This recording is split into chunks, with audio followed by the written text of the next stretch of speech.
बिस्मिल्लाहिर्रहमानिर्रहीम। अस्सलाम वालेकुम दोस्तों उम्मीद है कि बिल्कुल तव्हां ठीक ठाक ऐं मन माशूक हूंदो।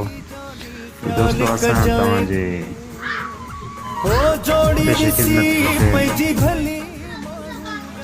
सिंध मशहूर इश्की दास्तान पेश कंदा। लिखियल है डॉक्टर नबी बख्श बलोच जो मीर बाबू ऐं सिंधराणी जी। हाँ दोस्तों, ये ॻाल्हि लॻभॻि 200 खन वरी अॻु जी ॻाल्हि आहे।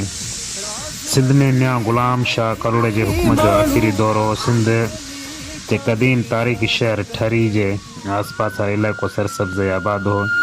मंझंदि गाह जा वॾा वीआईपी ऐं वेड़ियूं हुयूं।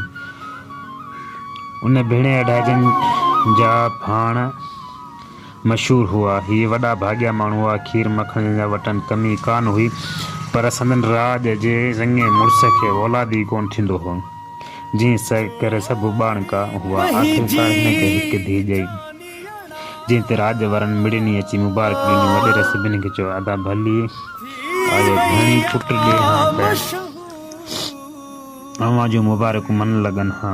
ही धीउ कहिड़ी जंहिंजी ॼाई राज मुबारक हुजनि, पर उन जो कुदरत जो राज़ आहे।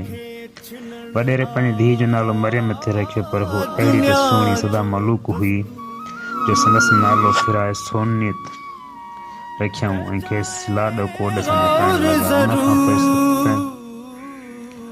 सुतुती धणी खेसि पुटु ॾिनो, जंहिंजो नालो साईं ॾिनो रखियऊं। राजा वरी अची मुबारकूं ॾिनियूं। वॾेरे सभिनि जी मरहबा कई। नंढड़ी सुहिणी सोनती संदन आॾो पेश ढिली। छोकिरी सूंहं ॾिसी वॾेरे जे अज़ीज़नि मां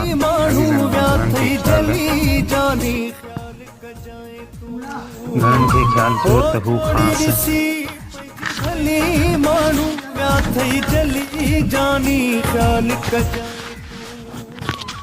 सोनती जो संग घुरनि। ॾींहों ॾींहुं सोनती जी सूंहं निकिरंदी वई।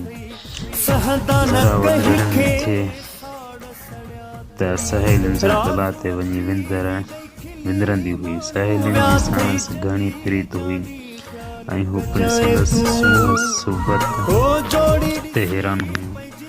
भला संदसि नज़ाकत जी बि हद हुई। पाणी में गुलाब जा पन विझी ॾुक भरिजी हुई त उहे पन निड़ीमा पिया नज़र ईंदा हुआ। संदसि सहेलियूं तलाउ ते हलण वक़्तु ऐं ॿियनि ख़ासि मौक़नि ते सायो करे गुलाब जा गुल पाण खां आणींदियूं हुयूं ऐं पाणी घुरण वक़्तु सोनती खे वर्क विझी ॾींदियूं हुयूं त हू आस्ते आस्ते भरंदी हुई त सहेलियूं सभु मिड़ी वेही संदसि चंड जहिड़े मुंहुं ऐं कुंड जहिड़ी ॻिची ॾे ॾिसंदियूं हुयूं ऐं निड़ी मां वहंदड़ वर्कनि जो तमाशो ॾिसी टहक ॾींदियूं हुयूं। उन वक़्तु सिंध जो हाकिम या ग़ुलाम शाह करोड़ो कच्छ जी राय सुहिणी भाइटे राव वेसवेज जी धीउ परणजी धाम धूम सां पंहिंजे लश्कर सिपाह सां पिया आयो ऐं ओढे जंहिंजे ॻोठ जे ॿाहिरां गाह जे सरसब्ज़ मैदान में अची राति जी मंज़िल कयईं।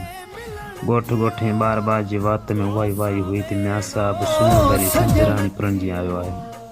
सोनती जी सहेलियुनि उहा ॻाल्हि ॿुधी सो चयऊं त जे पुछिजे राय जे भाइटी सुहिणी कच्छ राय जी भाइटी सुहिणी सिंधराणी आहे त असांजी सूंहं भरी सहेली बि घटि कान्हे।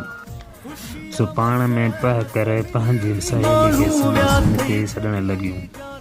पोइ त उहो नालो सॼे ॻोठ में मशहूरु थियो। हाणे वॾेरे जे अज़ीज़नि मां ॿ धुरियूं वॾेरे खे सोनती जो संग घुरण लॻियूं। वॾेरे संदन ॻाल्हि ॿुधी खेनि चयो त अदा आख़िर अन जो मुंहुं झंड ॾांहुं आहे। मूंखे अज़ीज़नि खां आर कोन्हे, पर अञा न्याणी नंढी आहे ऐं ॾियारा सब्र करियो। जॾहिं वक़्तु आयो तॾहिं आऊं अव्हांखे परे कोन आहियां। हिकु धुर चयो, अदा तूं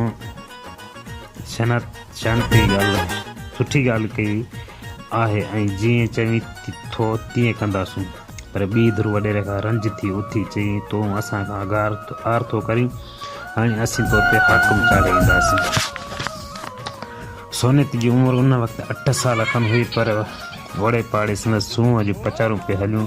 हिन मुखालिफ़ धुर वञी सिंध जे हाकिम या सरफराज़ खे ॿुधायो त असांजे वॾेरे वटि हिकु अहिड़ी त सुहिणी सदा मलूक बांह आहे जेकर अव्हांजे कोट में सूंहे।